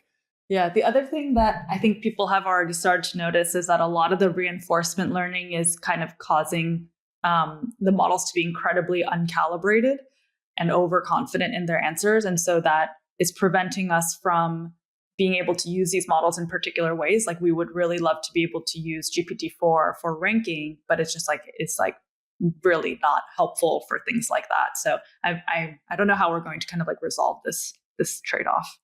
Yeah, they're also not giving the log probs anymore either. So you've got kind of a couple barriers on some of those things. You mentioned earlier like a headline number of users, but one thing I'd love to hear if you have any kind of interesting anecdotes or observations on is how people are using your product. Like you said a little bit about who they are. Is this something that they come to like from time to time? Do they sort of sit there all day, like rifling through lit reviews? Anything that's like interesting or kind of, surprising about your users' behavior, I'd be really interested to hear about. Yeah, I think there's a pretty wide spectrum of use cases. So maybe something like 60% of our users are academic researchers, but the rest of them work in, at think tanks, in government, in finance, in consulting. Some of them are just like small business owners, where they work in like kind of a lot of people actually from like medicine, a lot of clinicians and medical people. There's definitely a core group of people who are using it very regularly. Like at least 10,000 people use it more than once a week. And some people, when we built Elicit, we took a lot of inspiration from the existing systematic review process. It's a very common process mostly in biomedicine. It's like a pretty structured process for synthesizing a lot of research and trying to understand across many different papers what is the answer and how do we kind of triangulate the results across different papers. So different teams who are kind of working on that are actually using Elicit as part of their process to find papers and extract information that they need to kind of work on those types of projects. And then, I think the other cool thing is like finding researchers like the one that I mentioned earlier, who are stitching together many different tasks and kind of like hacking together his own like workflow automation in Elicit. When people are hacking your product to get access to things that it can do that you haven't bundled up for them, that's usually a pretty good sign of something. So we mentioned a little bit earlier, just briefly, that you guys are a non-profit research company, but you do have some business plans. It seems like non-profit AI orgs developing business plans is also kind of a trend. How are you guys thinking about your future as like a revenue-generating, self-sustaining organization, perhaps? We really want to be able to scale Elicit's impact up quite a lot and be able to have it guide and really help with a lot of very high stakes decisions. It's grown a ton over the last year, so we are kind of hitting the limits of what is feasible with philanthropic funding, and also want to be self-sustaining as an organization. So that's like a question that's kind of like actively on our minds, and we're thinking about what is the right vehicle to house Elicit in going forward. I wonder if there's of all the like language model first companies I've talked to, you guys remind me most of Wolfram. Mm-hmm. There's definitely some like shared DNA there of kind of highly explicit reasoning. Yeah, there's definitely some like shared aesthetic in terms of like having like very explicit processes that are like robust and trustworthy. I think there's also important differences in aesthetic. I think Wolfram is like very much open to just building a gajillion widgets and then putting them together. And I think we're probably a bit less excited about that. Yeah, I don't know. I like Wolfram. It's a cool company. Obviously, you guys are motivated, to a significant degree by AI safety considerations. And you made one kind of offhand comment earlier about when you talk to the biggest leading labs in the space right now, you say you don't need to make bigger models, just make them more reliable. How would you characterize the overall state of the AI safety issue landscape, and kind of our prospects? Like right now, it seems like things are changing really quick. We're getting signals from like OpenAI that they're gonna, try to do something to kind of keep things under control, hopefully. It would be very interesting to see what that turns out to be. But what's your kind of outlook on the whole scene? I think my honest answer is that I just have like a tremendously wide range of what could happen. That includes like kind of all of the possibilities. And I just have tremendous uncertainty. I feel like it's just an impossible thing to predict. The things that I do feel more confident about is that I really would prefer for this not to just be a technical solution. At least in the community that we grew up, I think there's a lot of focus on the technical challenges, and there are real technical challenges. I think they would be very high impact. And so it's really important. But I also kind of want to think a little bit about like how, especially with things like process supervision, one of the things that I think we want to see happen is consumers demanding this type of process supervision and transparency from their AI products. And we don't want to see safety just happening at the largest AI labs, but also at these end user applications. I think they will care internally as they're building their systems about being able to supervise the process and control and debug, and also for their users enabling a lot of those features. So I think there can be a lot of helpful pressure coming from that side. I think at Upstart, we were trying to use machine learning. My last company, we were using machine learning for credit within finance, which is an incredibly heavily regulated industry. And I think there I got to see both how regulation could really protect consumers and be very good for the world. I was on the marketing side, and I was just like not allowed to make any false statements or any statements that were not very heavily supported by like evidence and data. And so that seemed like really good for consumers, and like people lying about their products and their financial products seems really bad. But also kind of saw how much regulation lags relative to the pace of innovation. So I really hope that's like another kind of mobilizing force on the safety side. That I'm not the expert here, so I don't know how exactly we kind of bridge that gap, but I think it's so important that the regulatory side moves at pace with the technology, and also that people have examples of where regulation can be really good for the world, like especially the tech industry, and like be trying to kind of be setting a lot of those things up. So yeah, I think that the technical challenges are definitely pretty tough, but I think there are a lot of other ways we can be coordinating in different parts of society to make this go as well as possible. Yeah, I think I roughly agree. I think also things are very uncertain and up in the air. I think partially because in the big scheme of things, I think still not that many people are actually working on these issues, both on alignment and also on kind of making AI go well more broadly construed. I think in our space specifically, which is like using AI to kind of increase wisdom, improve decision-making, etc. I think actually basically no one is working on this, which is maybe kind of surprising. I think one of our best hopes to make things go well is probably figure out better ways to use AI to support us as it becomes more capable, help us coordinate better and figure out what kind of good plans look like. So I think things are up in the air because it's really a high leverage situation. I think individuals can probably still make a less surprising amount of difference by like pushing in the right directions. I think there are many signs for hope. I think big AI labs like all have expressed that they do consider process supervision among like their core alignment bets, which I think is a great sign. I think we haven't really seen that cash out in real investments yet. I think if we, for example, like I don't think we've like seen any kind of scaling up of investment in process supervision that looks at all comparable to how much has been invested in scaling up models. I think if you did see that, like better tools for writing compositional language model programs, better debuggers, visualizers, compilers. I think there's a lot you could do in principle, and I think people having expressed that they're excited about this should make us somewhat more optimistic. But I think not having seen the kind of investments on the ground yet should still make us feel like, these things could go.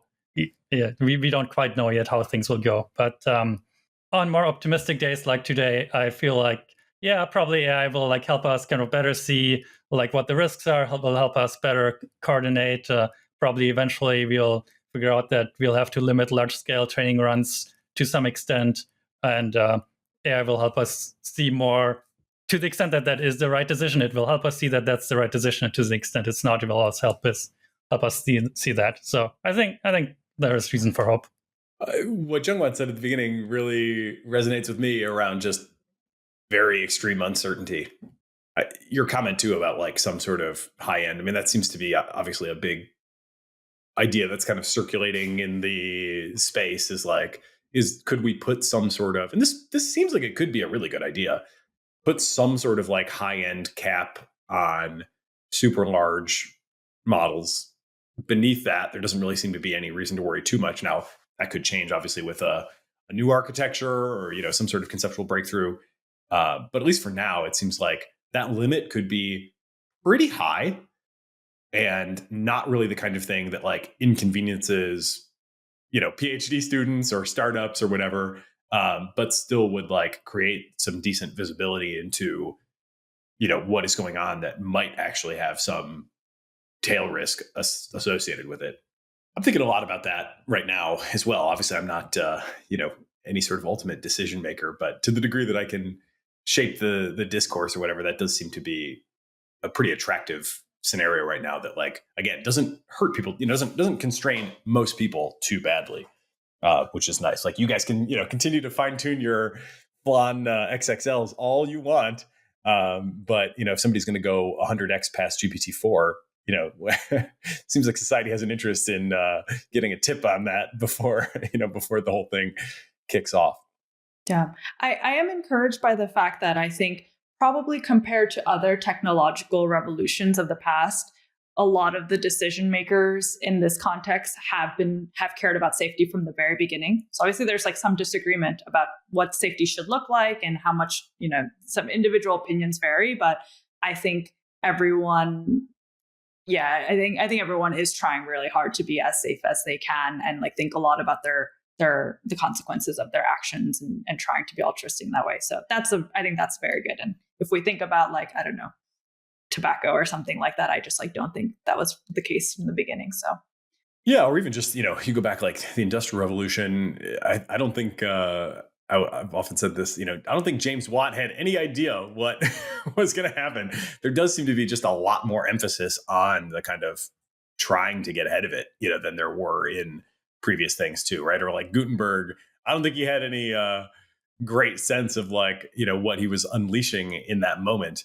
And we don't have a great sense of necessarily what we're unleashing either, but at least we have a sense that we're unleashing something. I guess that's, that's one step ahead of, Gutenberg.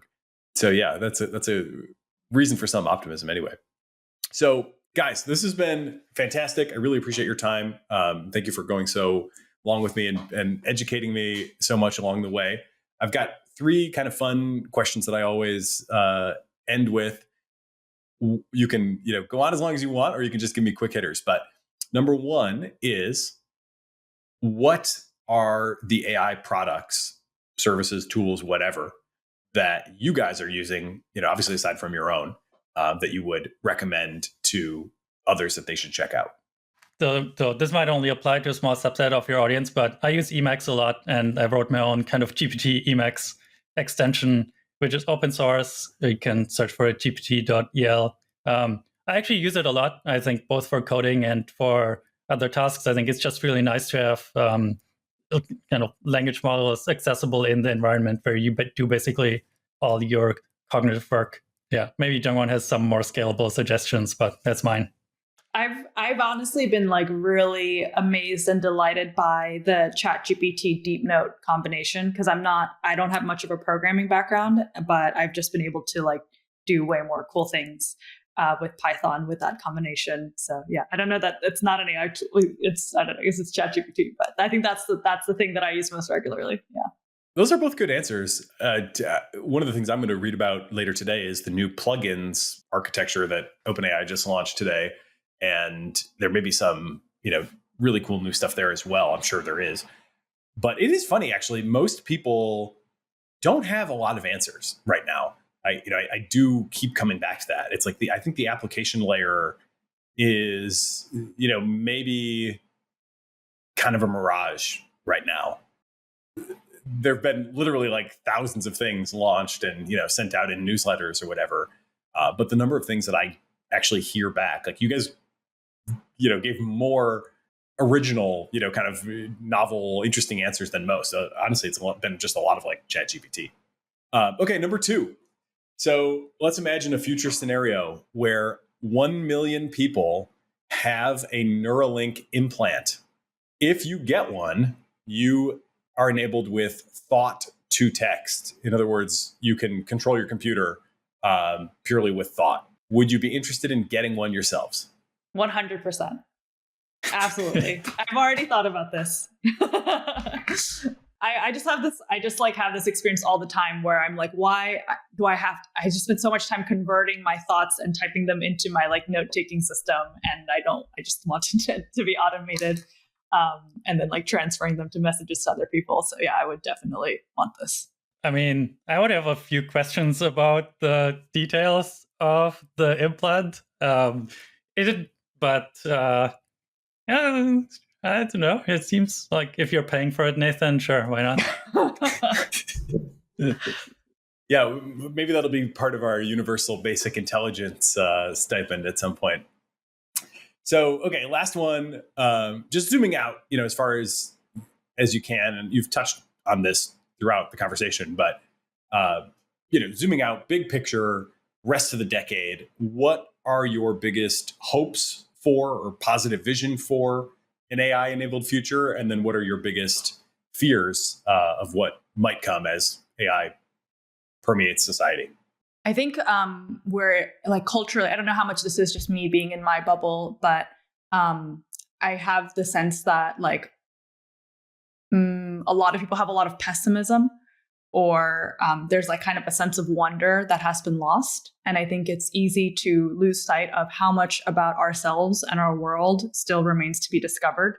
So I really want tools like Elicit and just AI more broadly to be able to help us, not just kind of really amplify existing research efforts, but help us to discover entirely new ways of doing research, discover entirely new research methodologies, entirely new research domains that weren't possible before, about like, now using kind of this human artifact of text as a data source, analyze us more intelligently so that we can better understand who we are and how we relate to each other, and what kind of systems we can build to help each person and every group of person flourish more.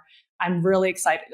I've had friends who kind of worked at different layers of government throughout COVID, and they tell us about all of the kind of very impactful decisions that were made on complicated email threads. I would really like that to stop, and for like AI systems to be able to generate like very decision relevant, but really, really, really simultaneously rigorous kind of one-pagers, policy memos, and answers to people in very high stakes decisions, so that we can just become way more intelligent about how we can govern this world. And then I think on a kind of a somewhat like not Elicit related dimension, I feel like there's so much that AI could do for us. Things like just being able to translate so much more easily, not literally in terms of language, but in terms of like style or tone, or helping us kind of communicate with like, different atypical people or styles or something like that. I feel like there's just a lot it might be able to do that makes us more human, and not just kind of like it. Even though it's a machine, I think there are a lot of ways that it can help us be better humans as well. My perhaps idealistic view is that like most disagreements are about beliefs, not values. That like I think people disagree about like how big a deal is AI? Like, is it an existential risk? If so, is it like 90% doom or 10% doom? But I think that's true much more broadly. Is universal basic income good? Is it bad? Probably a lot of these disagreements in terms of like policy and like what should be done are more about people having seen different kinds of evidence and less about people having fundamentally incompatible values. And I think on the optimistic view, AI helps us better see the totality of the evidence. And so be able to better coordinate and be less in the situation where I'm like, well, it's like my faction against your faction. I think this is the right thing because I have those values. And more like, well, actually, and this relating to the translation comment that Jungwon made also, maybe actually AI can help me understand, like, why do you think the thing that you think, what evidence have you seen that I haven't seen, and vice versa. And so I think there is a like very optimistic vision that could happen like this decade or could happen later, where it just becomes much more clear what the right things to do are for a lot of big picture decisions, and that could lead to things going quite well. On the negative side, I think, I'm quite worried about chaos.